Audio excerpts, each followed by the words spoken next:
I heard him before I saw his face that evening. Not Sam. His mother. Vernette Lattimore's voice came from around the corner of the hallway. Low, pressed down. The voice of a woman who believed nobody was listening.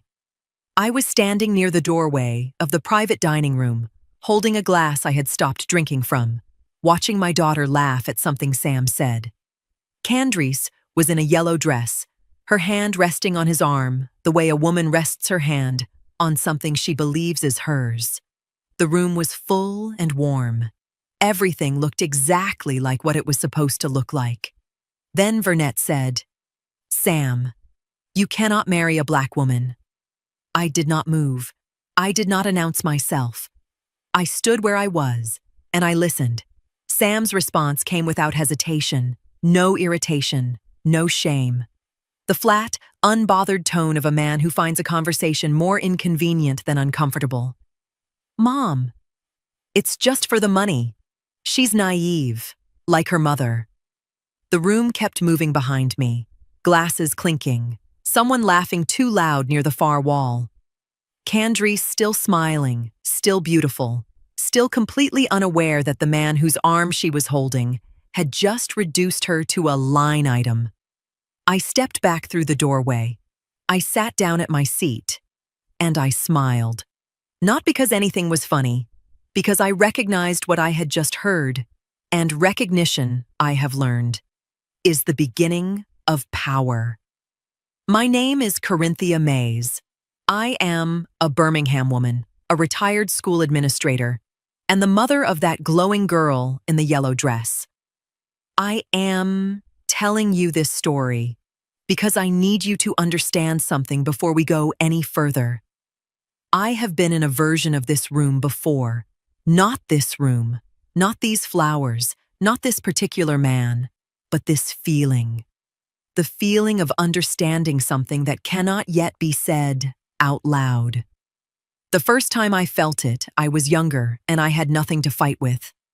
I made the mistake of waiting too long, trusting too much, and by the time I understood what was happening, the damage was already done.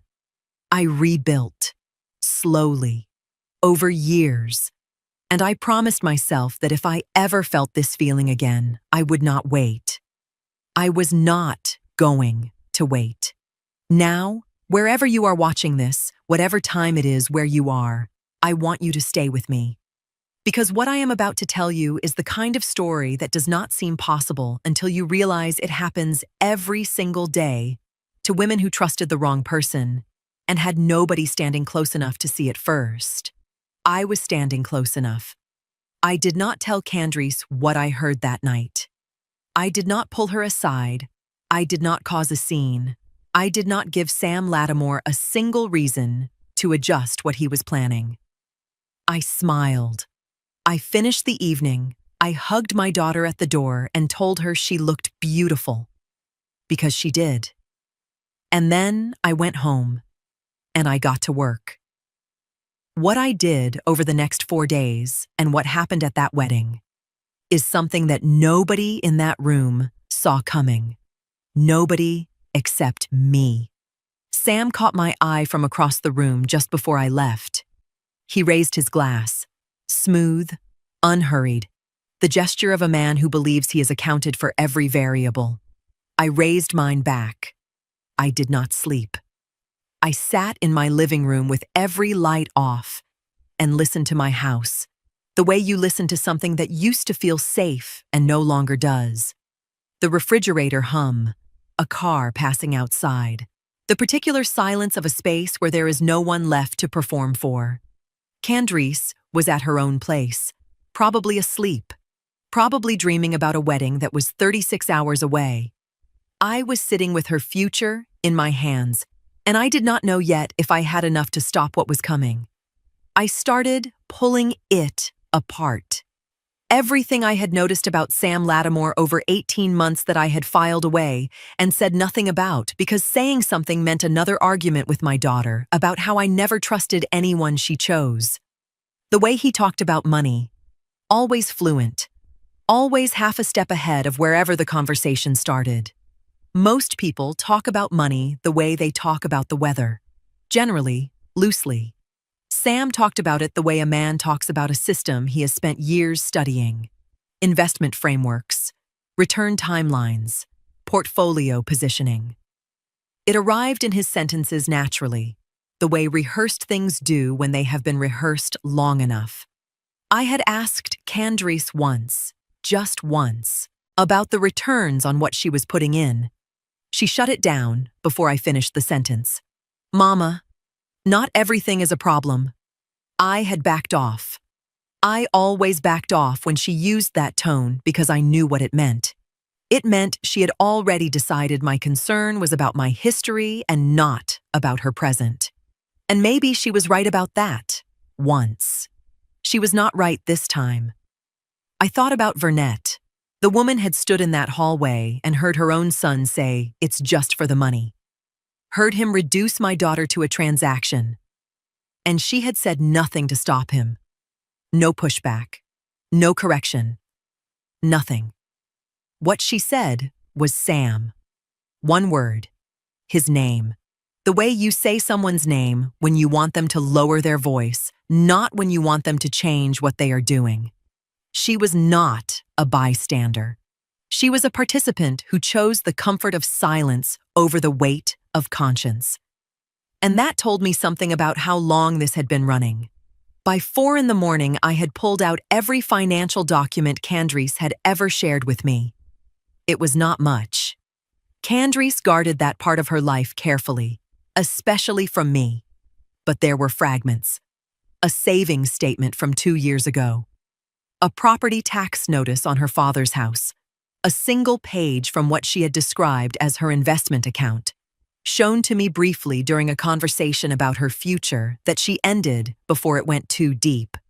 I laid it all on the kitchen table, and I looked at it the way Ulysses Kraft had taught me to look at documents 20 years ago when he helped me untangle the wreckage of my first marriage. Not for what was there, for what was missing. Some of the numbers looked polished in a way real documents rarely do. Too clean, too consistent. Enough to bother me, not enough to prove anything. At 6 a.m, I picked up the phone and called him. He picked up on the second ring. I said, "Ulysses, I need you to listen to me." I got 4 sentences in before he stopped me. Not alarmed, focused. His voice lowered slightly. Careful now instead of casual. "Corinthia, slow down." I heard papers moving on his end. Then, "Don't assume anything yet. Bring me every document you've got. Let me look at it before you decide what this is." Candace was already inside when I arrived, standing in front of the mirror in her wedding dress while the seamstress worked the hem. She looked up when I walked in, and her whole face opened the way it used to when she was small, and I was the person she was most glad to see. I smiled. I sat down. I performed joy like my life depended on it. Because hers did. The fitting moved the way these things move. Small adjustments, quiet instructions, Candace turning slowly when she was asked to. I watched my daughter in that mirror and kept my face arranged in the expression of a mother who had nothing on her mind except the wedding tomorrow. Inside, I was cataloging every word, every gesture, every detail that floated up in ordinary conversation. Candace was in a good mood, talkative. She mentioned Sam had been handling the honeymoon arrangements as a surprise. Flights, hotel, all of it. She laughed a little. "He even had me link one of my accounts to the travel app he uses," she said. "Said it made it easier to schedule transfers and shared expenses for the trip without us both approving every little thing." She shook her head, smiling. "I gave him temporary access months ago. I mean, that's what trust looks like, right?" I said, "That's sweet, baby." Something in my chest went completely still. Temporary access, shared transfer permissions, enough convenience to sound harmless. Enough access to move quietly if nobody was looking carefully. Whatever Ulysses found in those documents this morning was only part of the picture. The rest of it had been sitting inside her financial life the whole time, dressed up as partnership. I kept my face exactly where it was. The seamstress stepped back to check the hem, and Candace turned toward the mirror, smoothing the front of the dress with both hands. That was when she brought up the house. "Sam loves that house, Mama. He keeps saying it has good bones." She smiled at her reflection. "He told me he could see us raising children there." I told him what it meant. Everything Daddy built. Everything you both put into making sure I had something solid. He understood it. He really did. She said it with her whole heart open. I heard it with entirely different ears. Sam had sat across from my daughter and listened to her tell him exactly what that house meant. The weight of it, the history of it, the specific grief and love built into every room. And he had looked at her and said he understood. He understood it perfectly. That was the problem. I knew then that I was not looking at a man who had wandered into an opportunity. I was looking at a man who had identified a target, studied it carefully, and let my daughter hand him the key with her own words. I could not tell her that. Not here. Not in this room with her standing in her wedding dress, looking at me like I was still the person she was most glad to see. There is a particular grief in knowing something you cannot yet say. It does not announce itself loudly. It settles into the body quietly, the way cold does, not sharp, just present and deepening. I hugged her at the door when we were done, told her she was going to be beautiful tomorrow. She kissed my cheek and walked to her car. I walked to mine. I sat down. I put both hands on the wheel. My phone buzzed. Ulysses. I pulled out of the parking lot, drove half a block, and stopped the car. Ulysses did not open with pleasantries. I had a forensic accountant friend look at the statements. I was still parked on the side of the road, one hand on the wheel, the other pressing the phone against my ear hard enough to feel it. I did not say anything. I waited for him to keep going because Ulysses Craft has never in 20 years brought another professional into something unless it bothered him first. "The statements are fabricated." My grip tightened on the phone. Whoever built these knew enough to make them look right. Consistent formatting, realistic return percentages, correct terminology. But the institution header doesn't match any registered filing my guy could find connected to that firm. Papers shifted softly on his end. And some of the metadata embedded in the PDF files doesn't line up either. The creation timestamps and software markers are inconsistent. I said nothing. My accountant caught it fast because this is exactly the kind of thing he reviews in fraud disputes for the banks he consults with. Most people would never notice it. He paused. And the reporting intervals don't make sense. Nobody legitimate structures portfolio summaries this way. It's designed to feel believable to a client who trusts the person handing it to them, not to survive scrutiny. I said, "How long has he been running it?" 17 months of statements that I can account for so far, which means he likely started building the paper trail early. Soon as he had enough trust to introduce the framework, he started constructing documentation around it. 1 month in, Sam had sat across from my daughter, smiled at her, listened to her talk about her future, and within weeks had begun constructing a financial fiction designed to hold her money while she believed it was growing. "What kind of numbers are we looking at?" I asked. "Modest. That's what makes it work." He never got greedy on paper. Small, consistent returns, the kind that don't excite anybody but don't raise questions either. A woman who trusts the man showing her these statements has no reason to push back. Especially, Ulysses stopped. Especially what? Especially if anyone who did push back got shut down. The words landed somewhere specific. I thought about the one time I had asked Candace about the returns. She had ended the conversation in 4 seconds flat. I had told myself it was our history, my interference, her defense of a man she loved. I had backed off because backing off felt like respecting her choices. I had been right to be curious. I had been wrong to mistake my discomfort for the problem. That had been sitting in me since the night before.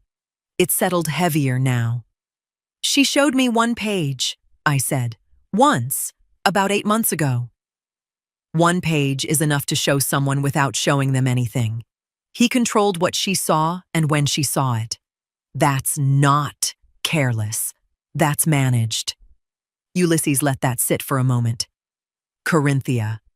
Every financial projection your daughter was shown appears to have originated from documents nobody can independently verify.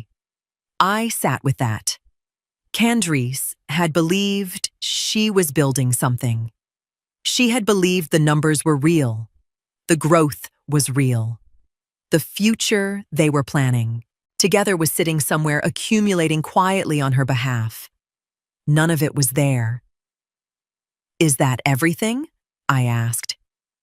Not because I believed it was, because I needed to hear his answer. Ulysses was quiet for exactly the kind of pause that prepares you for something worse. "No.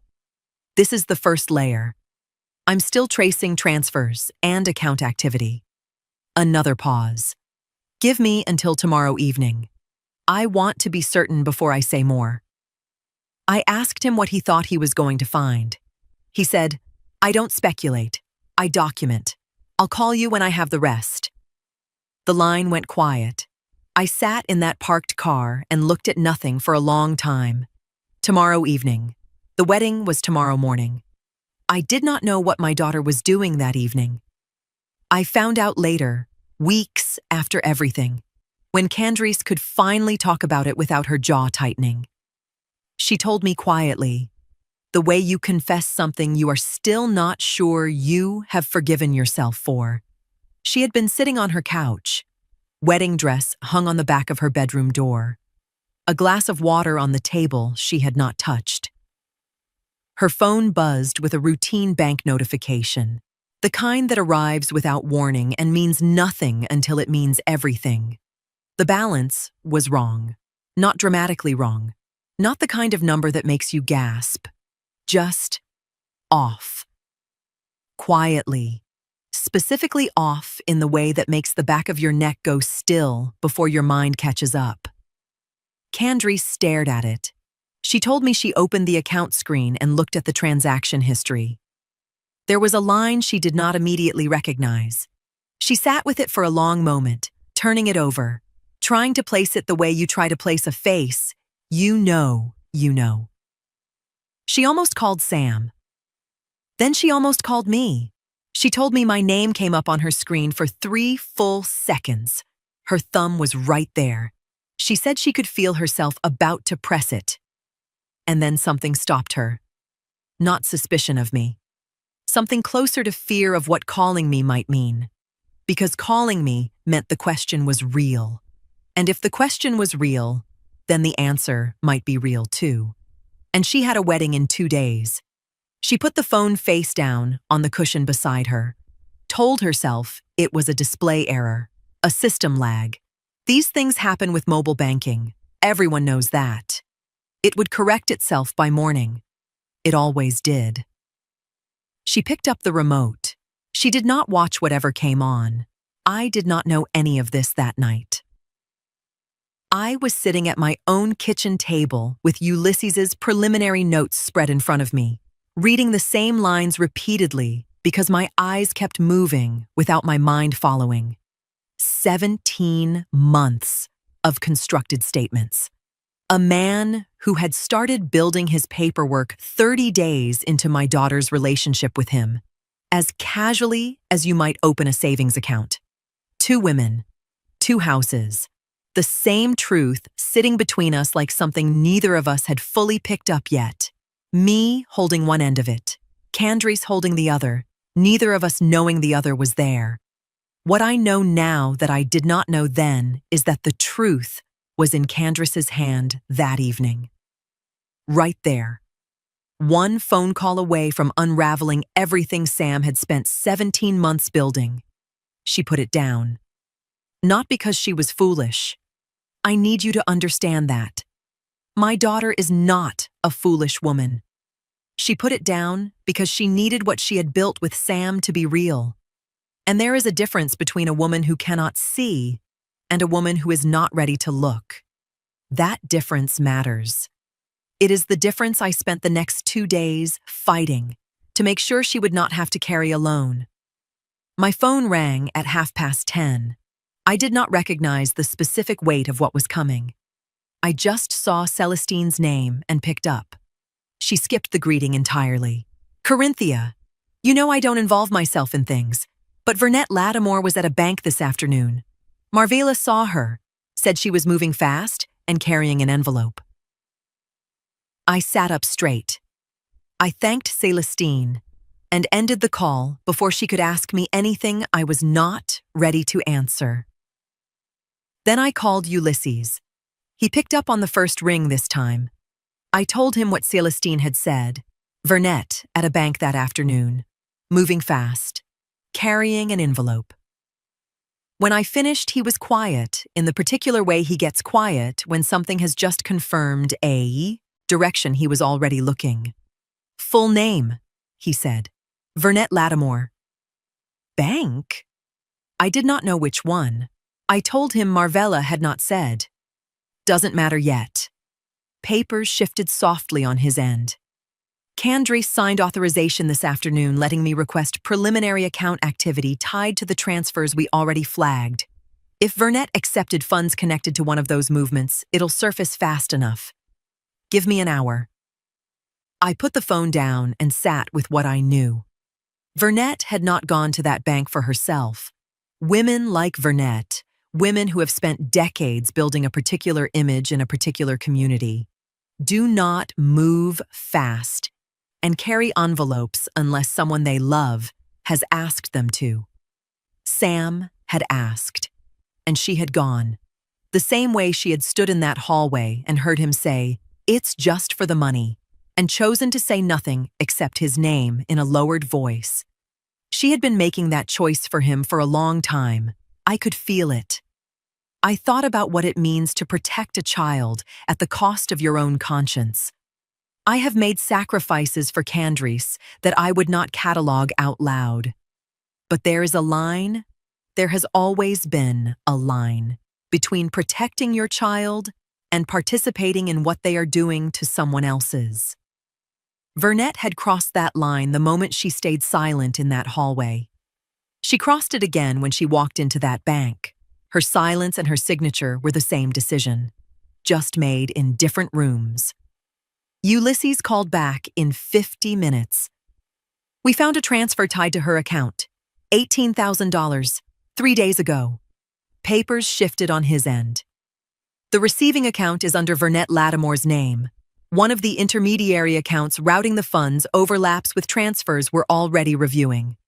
I asked, "How do you know she received it personally?" "The branch processed it in person. Her signature is on the receipt acknowledgement. Full legal name." I said, "Did she know where it came from?" "I can't prove what she knew. What I can prove is that the transfer carried enough irregularities that a reasonable person would have asked questions." His voice stayed calm. "Large incoming transfer. Temporary holding instructions. Money routed through an intermediary account instead of directly from an investment institution.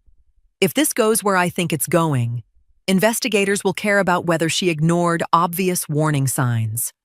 I sat with that for a moment. Sam had told her it was an investment disbursement he needed, held temporarily. I was certain of it. That was exactly the kind of language he used. Reasonable, financial, just technical enough to sound legitimate, and just vague enough not to require follow-up. And Vernette had accepted it because she had built a life of accepting things from her son without asking what they actually were, and calling that love. She had resented this marriage from the beginning. She had resented Candace, but she had gone to that bank for Sam because that is what she did. That is what she had always done. "Corinthia." Ulysses' voice shifted, not louder, but weighted differently. This is starting to move beyond a private family problem. I already knew that, but hearing it said plainly by a man who only speaks when he is certain made it real in a new way. "Get some rest," he said.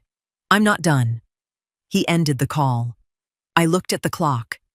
The wedding was in less than 12 hours. Then my phone rang again. "Ulysses, all ready," he said. "I found something else, something larger." Ulysses did not make me wait. There is a home equity loan application tied to the property Candice inherited from her father. It hasn't funded, but someone started the process. I heard every word. I sat completely still and let them arrive one at a time. The signature authorization attached to the preliminary application isn't hers. Someone forged her signature. Someone attempted to. I have known Ulysses Craft for over 20 years. In that time, I have heard him deliver difficult information to people who were not prepared for it. He always does it the same way, cleanly, without cushioning, because he believes the truth lands better when it is not wrapped in something softer than itself. I have always respected that about him. That night, I needed every word to be exactly as hard as it was. "Walk me through it," I said. He did. The property came to Candice through her father's estate, inherited, never jointly held, never commingled with any shared finances, under Alabama law that kept it legally separate. Sam had no automatic claim to it and no legal ability to leverage it without Candice's direct authorization. He had been working around that. Corinthia. He had been talking to Candice for months about refinancing jointly, framing it as the natural next step, building their future, investing in something they would both own. Candice hadn't agreed yet. She was still thinking about it. Sam had stopped waiting. The lender flagged inconsistencies before final underwriting. That's how this surfaced. The application package was submitted 11 days ago through an online portal using uploaded identity documents and electronic authorization forms, but some of the verification steps were still incomplete. He paused. The signature formatting didn't fully match prior records attached to the property file. Then the lender's fraud review software kicked it for manual review before funding approval. I closed my eyes. If this had moved further along after the wedding, shared address changes, merged finances, routine verification calls. He was probably betting the process would look normal enough not to trigger immediate scrutiny from Candice, especially once they were legally married. I said, "The wedding was never the destination." "No, the wedding was the cover. Everything before it was positioning, everything after it was collection." I put the phone down for a moment without ending the call. Just held it against my chest and breathed. I thought about the day Candice's father died. We went to the house together 2 days after the funeral, just the two of us. No one else. We stood in the living room in the middle of the afternoon, and the house was so quiet, it felt like it was still holding its breath. Candice ran her hand along the edge of the door frame the way you touch something you are trying to memorize. She did not cry that day. She just stood there and held it. Sam had sat across from her at dinner and listened to her describe that moment. He had nodded. He had said he understood.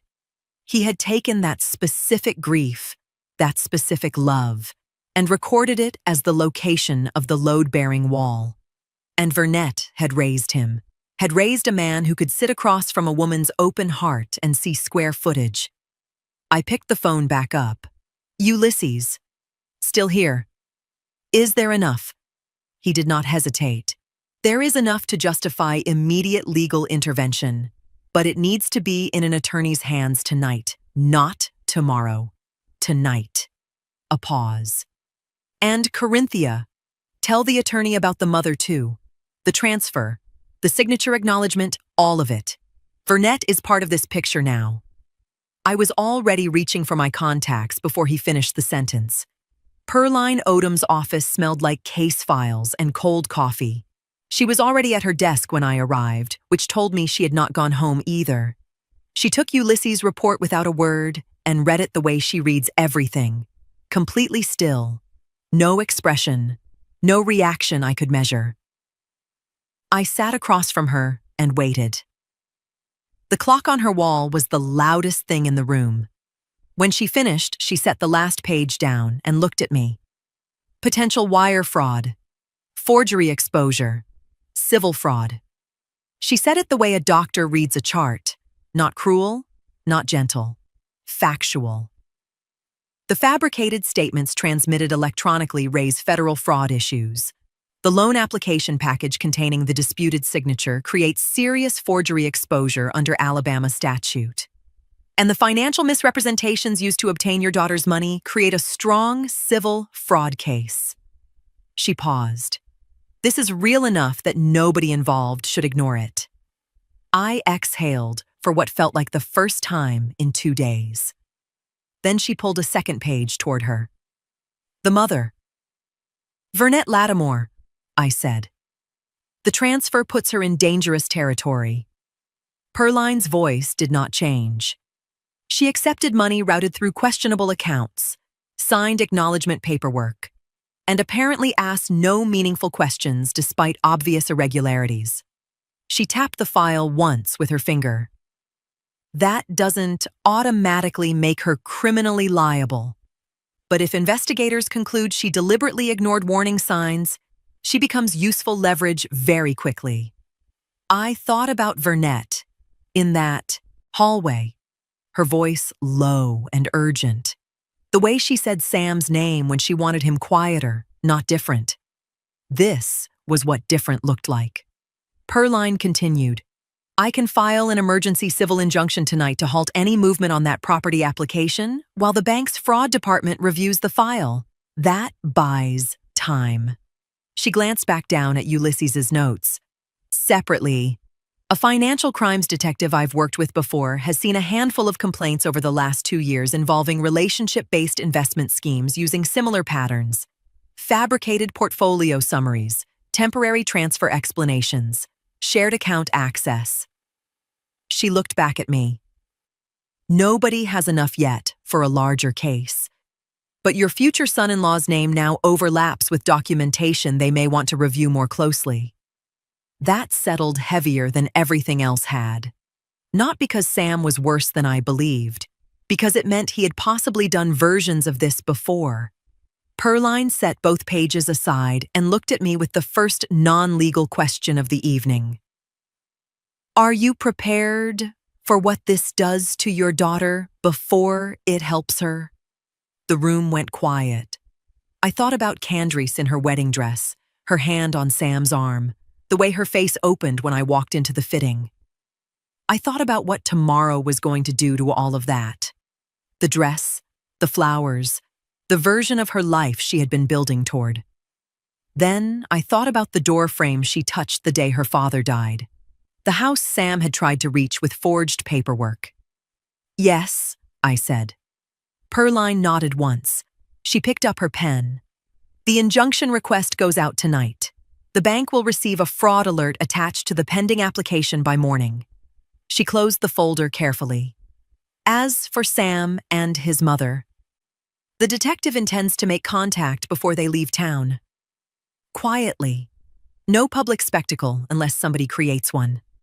I looked at her. At the wedding. Most likely before or immediately after the ceremony begins. The goal is containment, not theater. She said it plainly. The way you say something when you need the other person to understand that events are already in motion. And the only remaining question is whether they're emotionally prepared for them. I looked at her. Both of them. Both of them. I drove home in the dark and did not turn the radio on. I got home at 8:30 and sat in my car for 10 minutes before I went inside. Not because I did not know what to do next, because there was nothing left to do. Perline had the file. The injunction was processing. The detective was moving. every piece I had spent 4 days assembling was now in the hands of people whose job was to carry it the rest of the way.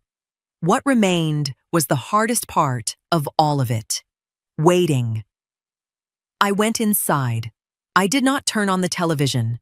I sat at the kitchen table with a glass of water I did not drink, and I thought about tomorrow. Not the moment in the ceremony. Perline had that coordinated. The moment after. Candace's face when the room shifted around her. What that face was going to do with what it was about to receive. I thought about whether I had the right words ready.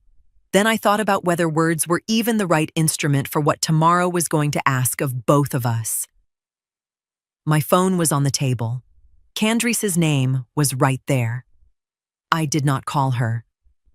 She was somewhere across the city right now, believing tomorrow was going to be the best day of her life.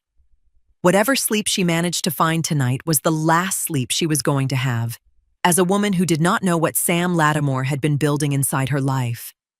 I was not going to take that from her. It was the last thing I could give her that would not cost her something. A few more hours of not knowing. I would carry tonight alone. I have done that before. The first time my life came apart, it happened the way these things always happen. Not in a single moment, but in the slow recognition of a pattern you had been looking at for months without naming it. I was sitting in my own kitchen when it finally became undeniable. I remember looking at that room, a room I had cooked in, argued in, planned my future in, and feeling it become unfamiliar. Not because anything in it had changed, because I had finally understood what had been happening inside it. I rebuilt from that kitchen, slowly, over years. I learned the particular discipline of a woman who has decided that what was taken from her is not the last word about what she is worth. That discipline has a cost that does not show on the outside. It lives underneath. In the way you check certain things twice. In the way trust arrives later and leaves faster.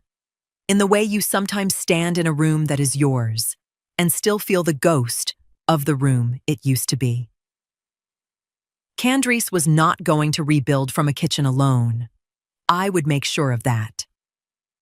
I thought about Vernette. She was going to have her own version of this night eventually. Not because of a husband, because of a son. She was going to sit somewhere in that house she had kept so carefully and understand what her silence in that hallway and her signature at that bank had built together. The difference between us is that she had a moment when she could have chosen differently. When Sam said what he said and she heard it clearly, she had a choice I never had. She chose wrong. My phone lit up.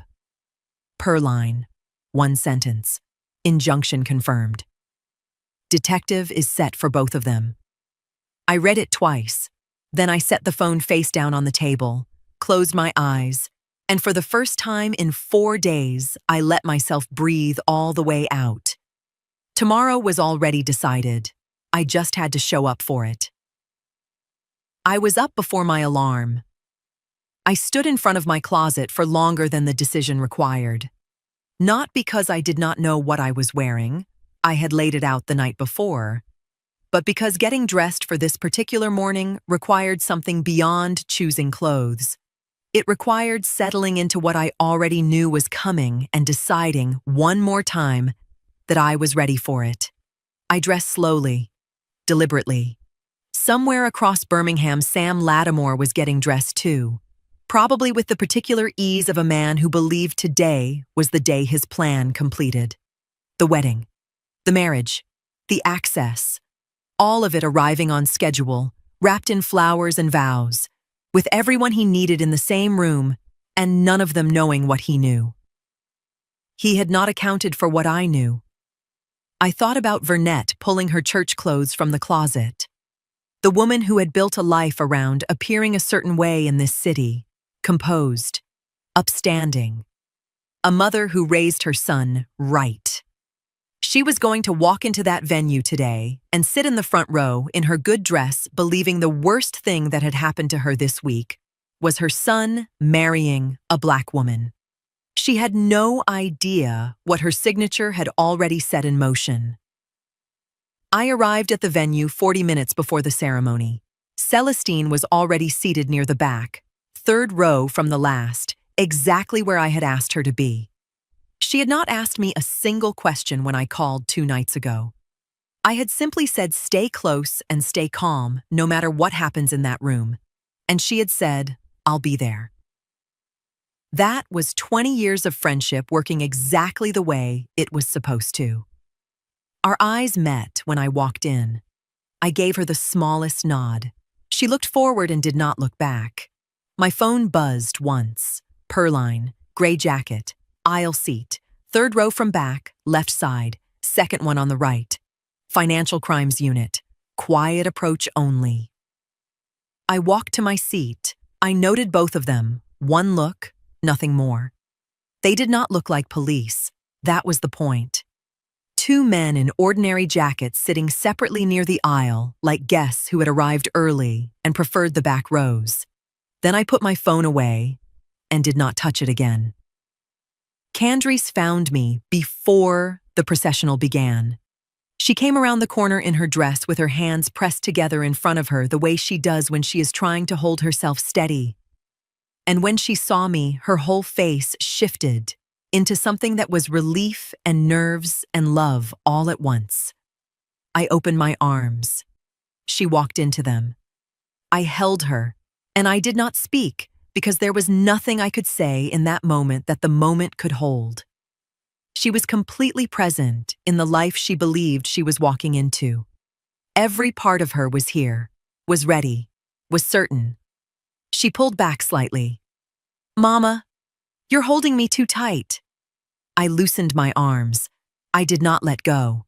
She laughed a little, straightened her dress, and went to take her place. I watched her walk away, and I kept my face exactly where it needed to be. The ceremony began. Sam was at the altar. He scanned the room the way he always did, measuring, accounting. And when he found me, he nodded, smooth, unhurried. The nod of a man who has run the numbers and liked the result. I nodded back. He had accounted for every variable in that room. He had missed one. The officiant's voice was the only sound in the room. I was seated 4 rows back on the left side, hands folded in my lap, watching the ceremony move forward the way ceremonies do, unhurried, scripted, everyone playing their assigned role. Candace was at the front with her flowers and her dress and her whole heart visible on her face. Sam was beside her, looking exactly like a man who had arrived exactly where he intended to be. I have sat in rooms before knowing something nobody else in them knew. It has a particular feeling, not power exactly, more like weight. The specific weight of information that has not yet become real for everyone else in the space. I sat with that weight, and I watched. Sam felt something shift before he could name it. I could see it from where I sat. A small change in his posture. Nothing the people around him would notice. His eyes moved across the room once, quickly, the way eyes move when the body is registering something the mind has not caught up to yet. He glanced toward the back rows. Vernette was composed, back straight, hands folded, the careful posture of a woman performing attendance at an event she had never wanted. She had come because Sam asked her to. She was sitting in the front row in her good dress in front of every person in Birmingham she had ever needed to think well of her. She did not know her name was already attached to investigative paperwork moving through attorneys and the bank's fraud department. She did not know the transfer she had accepted had already triggered formal review through the bank's financial crimes unit. Sam looked back at the officiant, rolled his shoulders slightly, settled. He had decided whatever he felt was nothing. Then the 2 plainclothes investigators stood, not abruptly, calmly, the way professionals move when they are trying not to create a spectacle before they have to. Perline had explained it to me that morning. The bank wanted immediate contact made before the ceremony concluded and before anybody left the venue. Quiet separation first. Questions second. Containment before reaction. One investigator moved along the side aisle toward the altar. The other moved toward the front row, toward Vernette. Not to arrest her, not publicly. Just to ask her to step into a private room adjacent to the lobby before the room understood what was happening. I watched Sam notice the man approaching him, and I watched the exact moment his face understood what his body had been trying to tell him for the last 3 minutes. The composure did not shatter. It emptied. There is a difference. Shattering makes noise, emptying makes silence. And what crossed Sam Lattimore's face in that moment was the silence of a man whose entire calculation had just come back wrong. He looked across the room. He found me. I did not look away. I watched him work through it. The rehearsal dinner, the smile, the raised glass, the nod this morning. Every moment he had read as confirmation that he had managed me correctly. He had not managed me. He had underestimated me. And now the full cost of that miscalculation was walking toward him in a gray jacket, carrying a leather credentials case. Candris's face moved through confusion, then concern, then something I did not yet have a name for. I held my face completely still.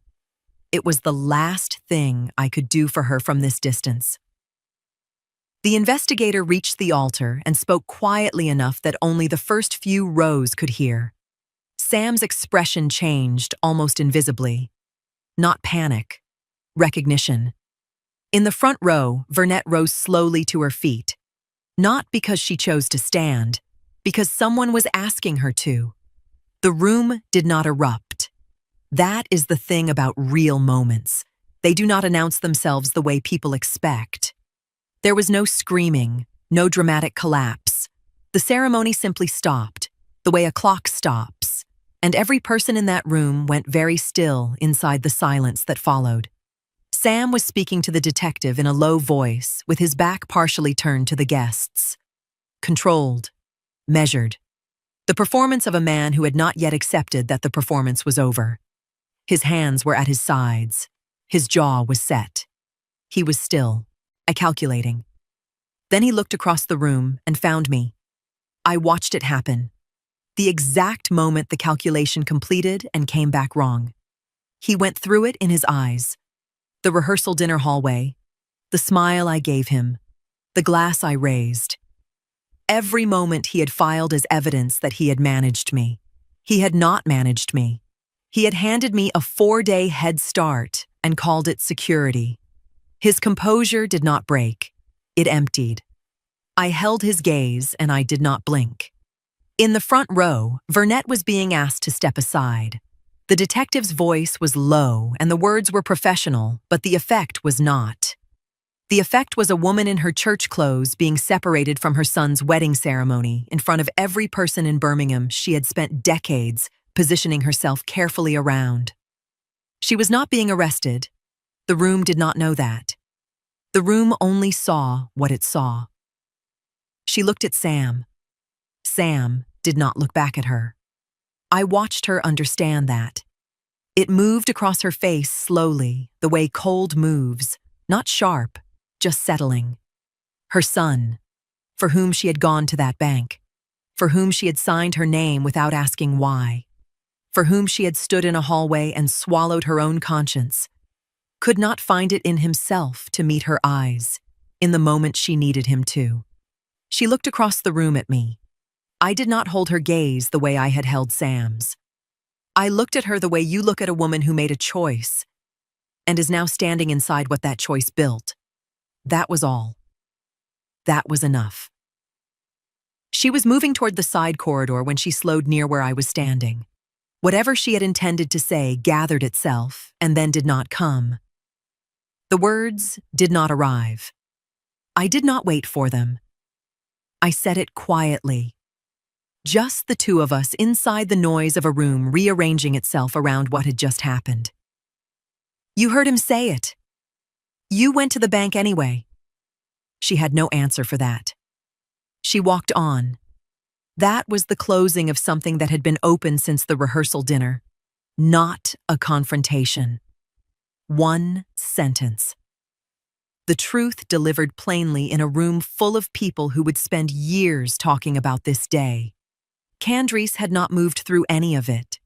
She was still standing where the ceremony had stopped, her flowers at her side, her face doing something I could not fully read from where I stood. Then she moved. Not toward Sam. Not toward me. She walked down the side aisle to the back of the room and sat down in a chair near the last row. She sat with the particular stillness of a person whose internal architecture has just been removed from underneath them without warning. She did not cry. She did not speak. I walked toward her. She looked up when I reached her. Her expression had no clean name. It was grief and confusion and the beginning of a question she already knew the answer to, but had not yet found the words to ask out loud. The flowers were still on the tables. Nobody had thought to move them yet. The room was nearly empty, a few guests lingering near the entrance, not sure whether to leave or stay, doing the thing people do when something has happened that does not have a social script. Pearline was near the far wall with her phone and her folder. Vernette had been walked to a side room 10 minutes ago. Sam was gone. Candace and I were sitting in 2 chairs that someone had arranged for guests, and nobody had rearranged since. Not across from each other, side by side, facing the empty space where the ceremony had stopped. I told her everything, not the legal structure. Pearline would walk her through that in her own time and in her own language. What I gave Candace were the human details. The hallway at the rehearsal dinner. What I heard and what I recognized underneath it. Not the racial hostility, I told her. I have survived that before. What I recognized was the coldness. The architecture of a man who had looked at her and seen a position rather than a person. She listened without interrupting. I told her about Ulysses, about the 4 days, about the fabricated statements and what they meant.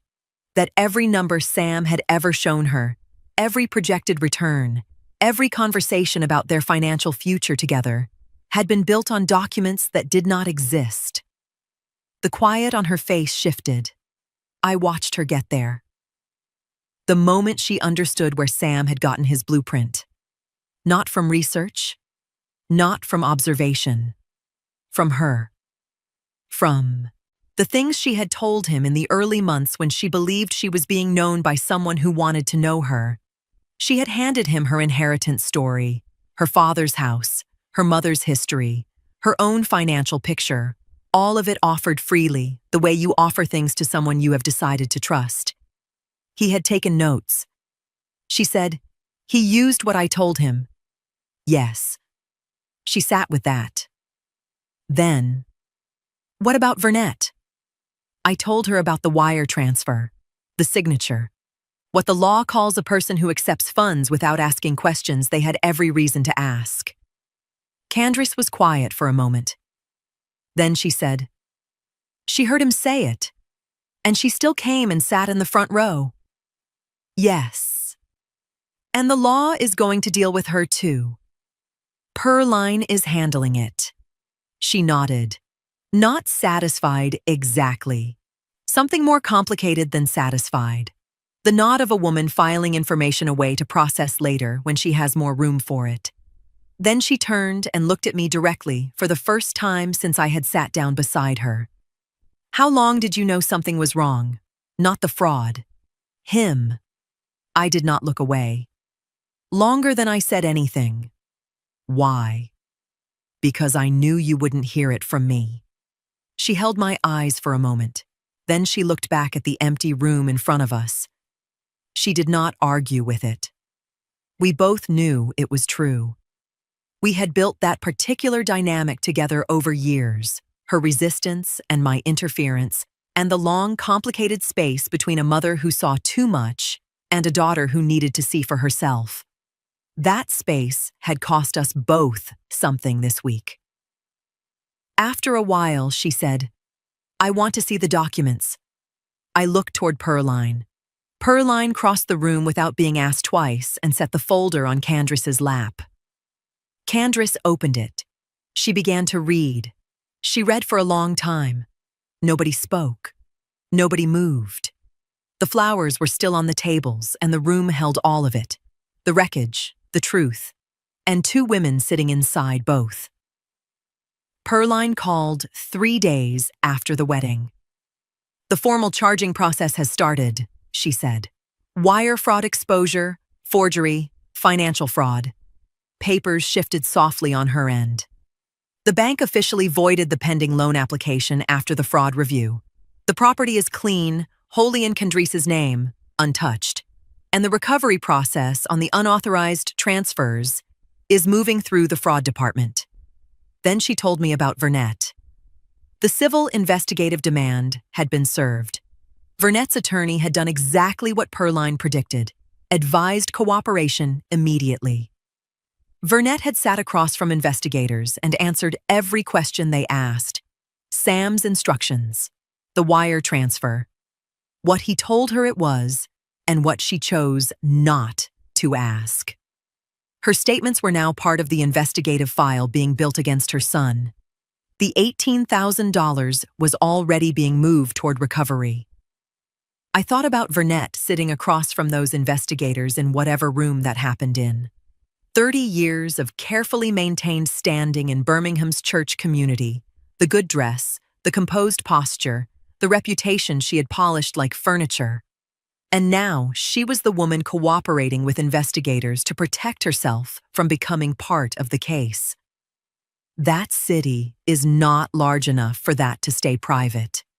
It never has been. She had stood in that hallway and said nothing. Now she had sat across from investigators and said everything. Those two decisions had found each other in the end. Candace called that evening, not about the case. She said, "Can I come over?" I said yes before she finished asking. She arrived with food she had stopped to pick up on the way, which told me she had been in the car thinking about this visit long enough to prepare for it.